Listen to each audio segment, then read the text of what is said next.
or hola. Christine Hamilton said, I'd love to know more about silent heats. Silent heats. Breed them on that second go around. Yes, the problem with the silent heat, no, when the dog's... So what? Silent heat. I was thinking of split heat. Ah, yeah. Yeah. So a silent heat is a heat where the dog doesn't show any outward signs that it's in heat. So the problem is, how do you breed a dog that's having a silent heat? And the answer is, it's difficult. So I don't think it's a very good heat cycle anyway. Well, nice we've had dogs before. Do you remember Honey? Beautiful pie chocolate girl. We could never get her bred. What's her name, Honey? Well, I think it was Honey. Anyway, it was a long time ago. It's a chocolate pie. You said no. Yeah. Well, anyway. But the point here is that it was she didn't come in about once every couple of years, and probably she was having silent heats. So the issue is, how do you know when a dog's having a silent heat? And I think the answer to this is first off, take a Q-tip and stick a Q-tip up in her private parts every week or so. Well, if you're having a silent heat, how are you going to know to stick? Well, you may see some colour on a Q-tip. See, I think if you see her swell up, and nothing's happening, then stick the Q-tip up in there, maybe. Yeah. Okay. Well, that's definitely true. But the problem gets to be when. There we go. We're coming to a stop here. The problem gets to be when the dog is, really is silent, where, there's no outward signs. So what would you? Well, let's just talk about what signs you might see. So what would you see in a normal dog? A normal dog, you'd see maybe some behavioural changes. Yeah, behavioural changes. Treating other dogs differently, humping on other dogs. Do you have silent heats, James? Whatever. Then some swelling. I'm talking about the crabbiness. Oh no. Okay. You see what I have to put up with, right? Trying to be serious. Definitely no swelling. It's silent heat of crabbiness. Joker right here next to you. So, what would you normally see? You'd see maybe a dog's humping on other dogs are showing interest in it, starts to swell up, starts to drop some blood, the heat's on. Right, so what might you see in a silent heat? Well, you might see none of that stuff. So then what the problem is this, maybe with a Q-tip, you'd see some colour on the Q-tip, some tinge of colour on the Q-tip. And Tammy's saying, no, we don't know. What I'm thinking is look, you've got two choices here. One is that you do progesterone tests every 10 days, and that's going to cost you an arm and a leg. Unless you have your own machine. Unless you have your own machine. Which you can buy on www.mybreedersupply.com. There we go. There's the advert right down there. It was in there. But the other thing is that you could take a Q-tip and stick a Q-tip up there every now and then. Look, I think that with a silent heat, you probably are, I'm not sure I've ever seen a silent heat. This is the problem, because it's silent, you can't see it, right? How would you know? So, like the swelling and the crabbiness. Yeah. Well, we spent a lot of time on this to get nowhere on it. So the answer to this is, you don't know. It's why it's called a true silent heat. If it's a true silent heat, good luck to you. I would think that, all you can do is maybe see how she's behaving, get some idea about how the other dog's behaving, and I expect to see maybe a little bit of signs that she's in heat. I think we've spent enough time on that because we've not done a very good job on it. Had to tell a joke or two. Yes. Two girls walked into a bar. No. Oh, okay. How many Englishmen does it take to screw in a light bulb? How about that one? Yes. My girl went from a 5 to a 20 in 2 days. Ooh, she's on quickly. 2 days? Yes. I had an AI done because the whole day nobody's over surgical. Is it possible she'll take? Yeah, on a 20, you'd probably be okay on a 20. A 20 is half a day late. I'd absolutely be breeding a dog vaginally on a 20. But I mean, something's funny with those numbers. I mean, it's not normal to go from a 5 to 20. Well, no, I say that. Actually, that's not true. So what would you expect? To almost double every day once you get to ovulation on a 5. So what I typically say is, when it's a 5, the next day it's an 8, the next day it's a 15. So you're really not far off that. So you'll probably be fine.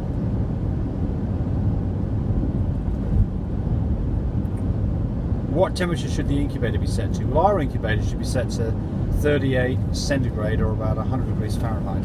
Other incubators that are not, they're forced air, they'll be lower than that, more like 90.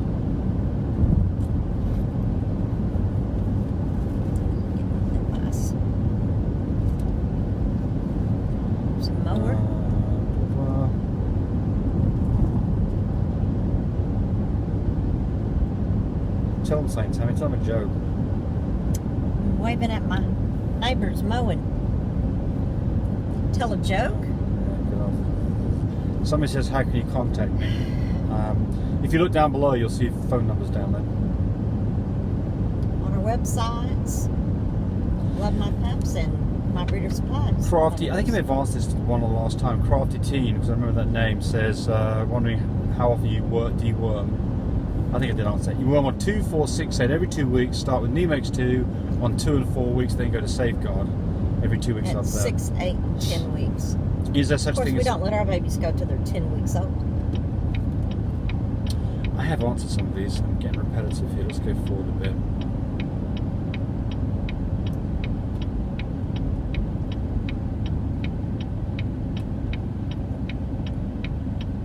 There's your trencher you need right there. See what they're doing right here? Yeah, just go fire it up and steal it. Yeah. And some heavy-duty work. Silence is golden. I know, I'm not doing a very good job here. Someone's asking about the progesterone machine. Yes, you can go to mybreedersupply.com. It's shy under $2,800 for the machine. It's great, love it.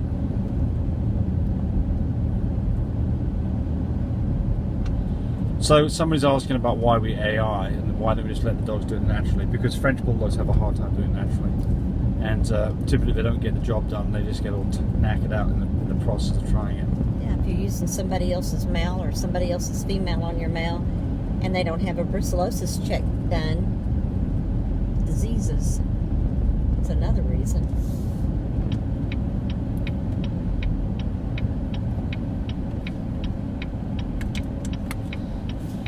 Someone's asking about canine herpes virus. Once it's happened once, will she lose it, the puppies in every litter? No. I don't quite know why this is true, but apparently after a dog has had CHV once, that's it. You don't get a reoccurrence in more litters. I don't know why, but I just know that that's apparently correct.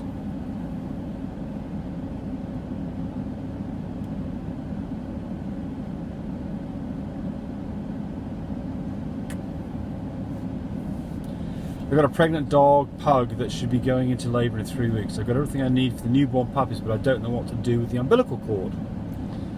Do I tie a string around it, then cut it? So the answer is that when the puppies are born, of course, they're attached with the umbilical cord to the placenta. And what we like to do, if we're doing a natural whelp, which is what we don't do with Frenchies, but if you're doing a natural whelp, I like to get that placenta off the puppy. Because otherwise you're trying to rub the puppy and that placenta can tug on the umbilical cord and you can cause an umbilical hernia. So what you do, you go get some dental floss and you tie a knot close to the belly, take some sharp scissors that are sterilized, dipped in alcohol, and just simply cut the umbilical cord off. About that much, where's the camera at? Can't see the view. Yeah, it wasn't about that much umbilical cord left. Enough that you could get another tie on it if you needed to if it started bleeding, but enough that the mum wouldn't start trying to bite it. Do you know anything about heart murmurs, not Frenchies? I'm getting a 10-week-old, was checked at 7 weeks checkup for having an innocent heart murmur. So the heart murmurs are rated between 1 and 4. A 1 being not significant, and a 4 meaning that dog's probably going to have that problem for the rest of its life. So 1s and 2s are typically not a big problem. I mean, you don't want a heart murmur, but if you have a heart murmur that's a 1, there's a very good chance it'll go away, don't think about it. A heart murmur that's a 2 might develop into a 3, it might become a 1. If it becomes a 3, 3s and 4s are more significant. I think 4s typically require medication. 3s maybe not. So I'm not really an expert on this. Haven't had a lot of experience with it. But yeah, so you're just going to have to, if you've already got the puppy and it's got a heart murmur, keep an eye on it. Oh my goodness. What? So this is my video on how do you terminate unwanted dog pregnancy. And John Pod Van Dam says, I use a coat hanger with a shop vac. I didn't say that. But you didn't have to read it. True. Would you ship to the UK? You're talking about puppies? No. You're talking about stud service? Yes.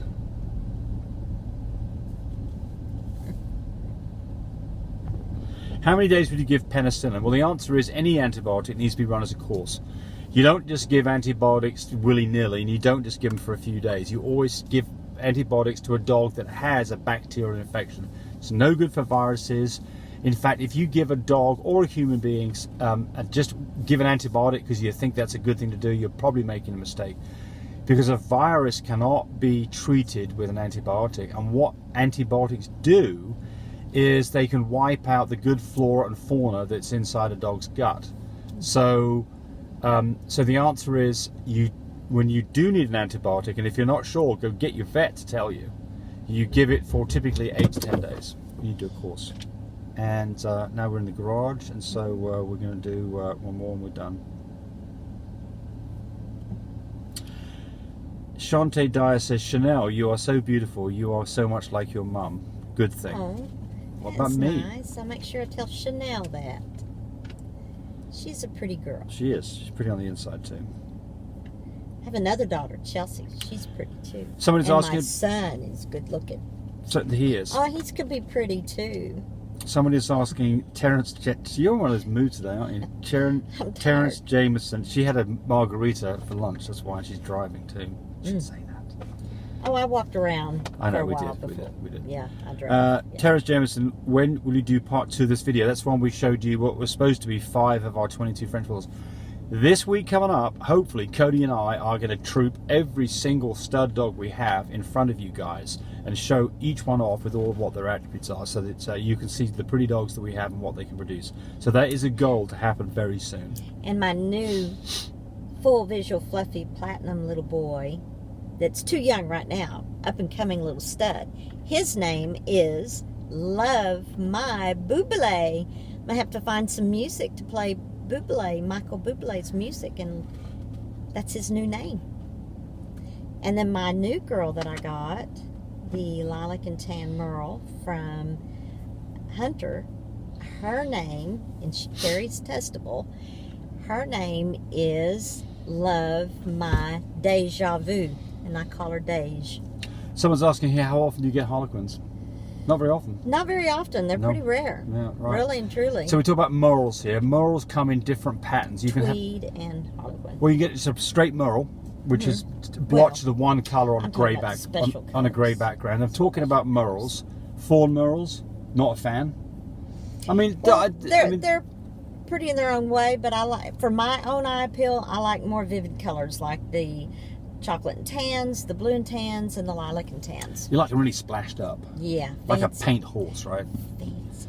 So I like chocolate merles. I think they're pretty because they've got this great colour combination. But if you can get a tweed is 2 colours on a grey background, or a harlequin is on a white background. And I mean, I think for us, the last merles that we've produced, in 20 merles, maybe 1 or 2 harlequins, and that's from Picasso, who does throw harlequins. So not a lot. Named a great name on my dog. Yes. There we go. Thanks for watching, everybody. We've had way too long with this. I still have some fluffies. Call me. And little merle babies and solid blue and tan little boys. Call me. 580-799-1910. Bye, Mom.